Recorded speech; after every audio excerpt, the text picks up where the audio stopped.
أما بعد أعوذ بالله من الشيطان الرجيم بسم الله الرحمن الرحيم لو أنزلنا هذا القرآن على جبل لرأيته خاشعا متصدعا من خشية الله وتلك الأمثال نضربها للناس لعلهم يتفكرون صدق الله العظيم وقال رسول الله صلى الله عليه وسلم العلم نور او كما قال عليه الصلاة والتسلیم.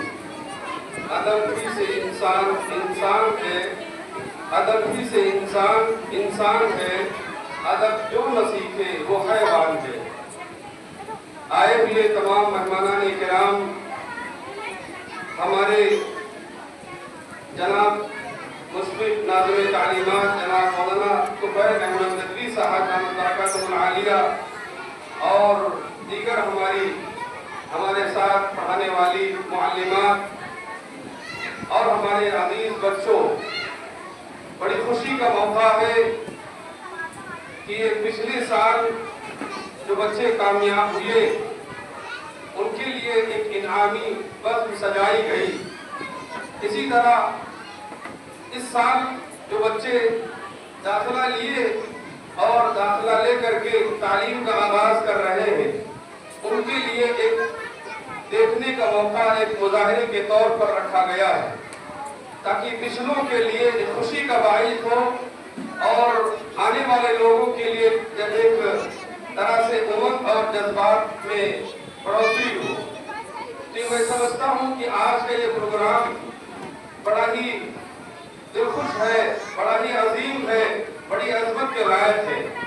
اللہ تعالیٰ ہمارے آنے کو، یہاں پر بیٹھنے کو، یہاں کے پروگرام کو، یہاں کے جو بھی حضرات قربانی دینے والے لوگ ہیں ان کی قربانیوں کو قبول فرمائے.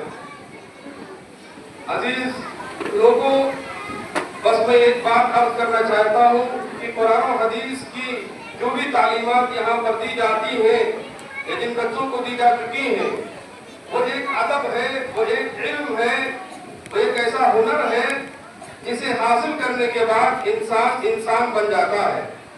اگر ہمارے اندر انسانیت نہ آئے تو اس علم سے کوئی فائدہ نہیں. علم جو ہے عمل چاہتا ہے اور علم عمل کے بغیر بیکار ہے. علم کا تعلق عمل سے ہے.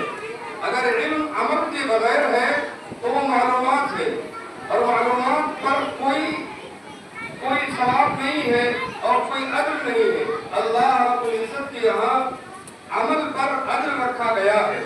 لہذا جو کچھ ہمیں ہمارے بچوں کو سکھایا جا رہا ہے، جو بھی ہمارے پیرنٹس موجود ہیں، جو کچھ بچے ہمارے یہاں سیکھ کر کے گھر جاتے لے کر کے جاتے ہیں اور بچے اپنا سبق پیرنٹس کو سناتے ہیں، والدین کو سناتے ہیں، تو اس کا مقصد کوئی دنیا کی غرض نہیں ہے، عہدہ نہیں، کوئی منصب نہیں، کوئی شہرت نہیں، کوئی اور چیزیں نہیں چاہتے ہیں. ہم صرف اتنا چاہتے ہیں کہ معاشرے کے اندر قرآن و حدیث کی بڑھوتری ہو، قرآن و حدیث کا ایک رواج چلے اور ہم سنت پر آ جائیں. سنت یعنی نبی پاک علیہ السلام کے عمل کی طرح ہمارا عمل ہو جائے. بس یہی چیزیں ہم چاہتے ہیں. اور اگر ہماری زندگیاں سدھر گئی، ہماری زندگیوں کے اندر اعمال نبوی آ گئے، ہمارے اعمال نہج نبوی کے مطابق ہو گئے تو یقیناً ہم کامیاب ترین لوگ ہیں. فقط فاز فوزا عظیما فرمایا کہ جو جنت میں داخل کر دیا گیا، جہنم سے بچا لیا گیا تو یقیناً وہ کامیاب ہے.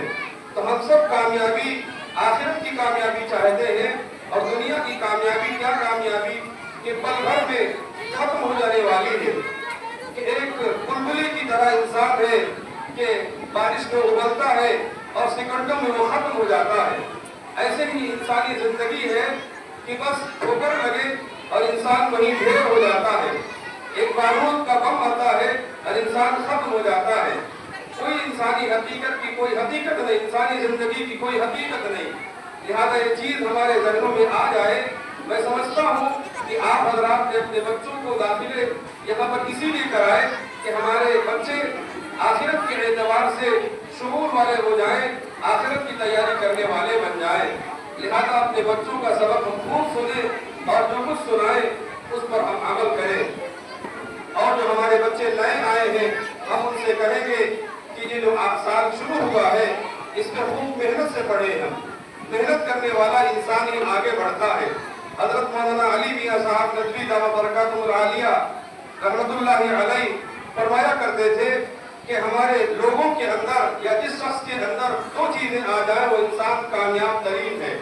ایک اخلاص آ جائے، دوسرا اختصاص آ جائے۔